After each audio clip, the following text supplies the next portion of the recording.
In the history of India, there were many kings who did not just rule but also build society. But there was one king who sat on his own throne and fought for the very people who challenged that throne. He declared, "In my kingdom, no one shall remain hungry, no one shall remain uneducated, and no one shall be treated as inferior because of birth." And he proved it through his actions. Today I am going to tell you the story of a king who was the successor of Chhatrapati Shivaji Maharaj, but a disciple of Mahatma Phule and an inspiration to Dr. Babasaheb Ambedkar. Namaskar, I am Hemant Hedau. Warmly welcome all of you to today's episode. Watch the video till the end because the story of Shahu Maharaj is not just the story of a king, it is the story of the birth of modern Maharashtra. The story begins 26 June 1874, Kagal, Kolhapur district. A boy was born in the Ghadge family, Yashwantrao Ghadge. Father, Appasaheb Ghadge, the chief of Kagal. Mother, Radhabai, daughter of the royal family of Mudhol. As a child, Yashwantrao was just like an ordinary boy, playing in the fields, having fun with friends, but destiny had planned something different for him. When Yashwantrao was only 10 years old, the widowed queen of Kolhapur, Anandibai, adopted him. Because the Kolhapur throne had no successor, and after the death of Chhatrapati Shivaji IV, the Kolhapur state needed a king. Yashwantrao came to the Kolhapur. His name was changed to Shahu, and thus began his political education. The British government arranged his education at Rajkumar College, Rajkot. There he was taught by Sir Stuart Fraser, modern administration, judicial systems, social reform. But the true education of Shahu Maharaj came from the thoughts of Mahatma Jyotirao Phule. Phule had said, "Education is the greatest weapon and it should be available to everyone." These thoughts deeply rooted themselves in young Shahu's mind. And in 1894, when he ascended the throne of Kolhapur, he had already decided this kingdom would not belong to just one class. A few years had passed after he took the throne. Shahu Maharaj was earning a name as a responsible and a progressive ruler. But one day, an incident occurred. It shook him from within and changed the history of Kolhapur and Maharashtra completely. On the sacred day of Kartiki Ekadashi, Shahu Maharaj went to the Panchaganga river for a ritual bath.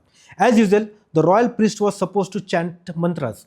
But that day, the royal priest, Narayan Bhatt, was chanting Puranic mantras instead of Vedic mantras. One of Shahu Maharaj's trusted advisor noticed this and he informed the Maharaj. The Maharaj asked the priest, "Why not Vedic mantras?" And the answer the priest gave made the Maharaj's blood boil. Maharaj is a Shudra. Vedic mantras are not meant for Shudras. Think about it. The king of Kolhapur, the successor of Chhatrapati Shivaji Maharaj, being called a Shudra in his own kingdom by his own priest and being told that he had no rights to hear Vedic mantras. This was not just an insult to one person. It was an insult to millions of ordinary people who suffered this every day but had no courage to speak up.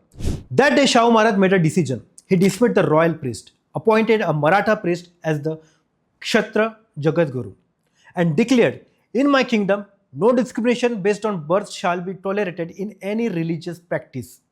Brahmin priests opposed him, newspaper criticized him, complaints were even sent to the British political agent, but Shahu Maharaj did not wave. That was the spark of a great revolution. The Vidokta incident made one thing clear to Shahu Maharaj, that religious reforms alone were not enough. Economic and educational power also had to change. And then came that historic day, 26 July 1902. Shahu Maharaj published a gazette notification, something that had never happened before in Indian history. In government jobs of the Kolhapur state, 50% reservation for backward classes, Dalits and deprived communities. India's first reservation policy before 1947, before the constitution, a full 45 years earlier. Shahu Maharaj said, "Equality without equal opportunity is a deception." He did not stop at paper declaration. He implemented it. Hostels were built for backward class students. Arrangements were made to ensure employment after education.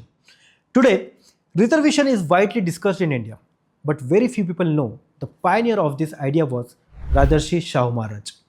Reservation was only a tool, but Shahu Maharaj's true mission was education. He declared, "In my kingdom, education shall be compulsory and free." So, compulsory primary education. Primary education was made compulsory and free for children of all castes, religions in the Kolhapur state. Those who failed to send children to schools were fined. Hostels. Hostels were built for backward class students. Panchal, Devadanya, Barbers, tailors, Dhor Chambar communities, as well as Muslims, Jains, and Christians for all. Women's education. Women's education was encouraged. Schools for girls were started. Right to learn the Vedas. Vedic schools were established where people of any caste could learn the Vedas and Sanskrit. Just think, at a time when untouchables were denied entry into schools, Shah Maharaj was saying everyone will study in the same classroom. He gave untouchables the right to use public wells, ponds, and hospitals as well. At that time, this was a revolutionary step. Shah Maharaj did not fight only against the caste system. He brought light to every corners of society. First one, ban on child marriage. Strict prohibition was imposed on child marriage.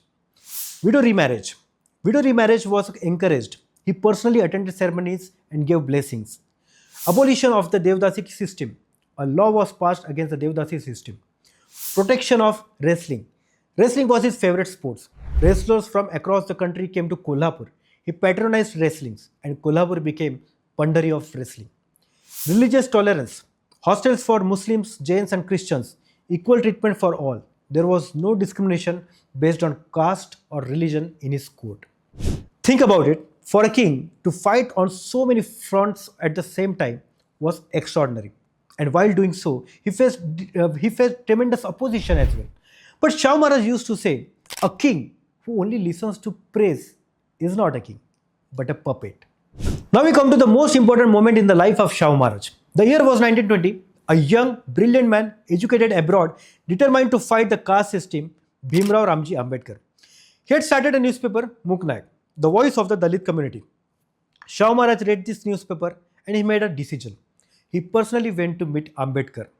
In that meeting, Shah Maharaj did two things which history has recorded. The first one, he donated rupees 2,500 to the Muknaik newspaper. At that time, it was a huge amount. Second, he made a historic statement about Ambedkar. He will become the liberator of my people. A king saw the future in a young man whom society had ignored.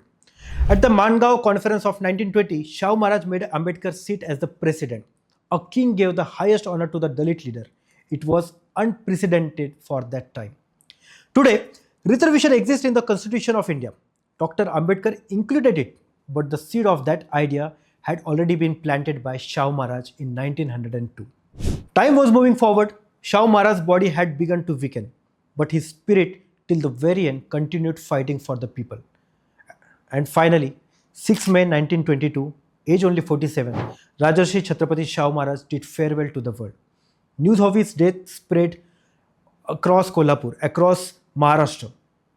Kolhapur wept, Maharashtra wept, because this was not just the death of a king, it was the end of an era. But what he had sown continued to live in the future generation. Shah Maharaj passed away, but his legacy, reservation in the Indian Constitution, the legacy of Shah Maharaj thought, educational and employment opportunities for OBC, SC and ST communities, the fulfillment of Shah Maharaj's dream. The title Rajarshi was not given by Mahatma Gandhi or nor by any king. It was given by the people because this king belonged to the people. Phule sowed the seed, Shah nurtured it, Ambedkar gave it the form of constitution. Friends, whenever I narrate the story of Shah Maharaj, one question always comes to my mind. A man who himself was at the highest position, whom no one could challenge, who had power and wealth, did not need to fight for others. Yet he fought. Why? Because he knew true humanity is not just living for oneself. True humanity means becoming the voice of those who have no voice. And today's video is my humble tribute to that great king.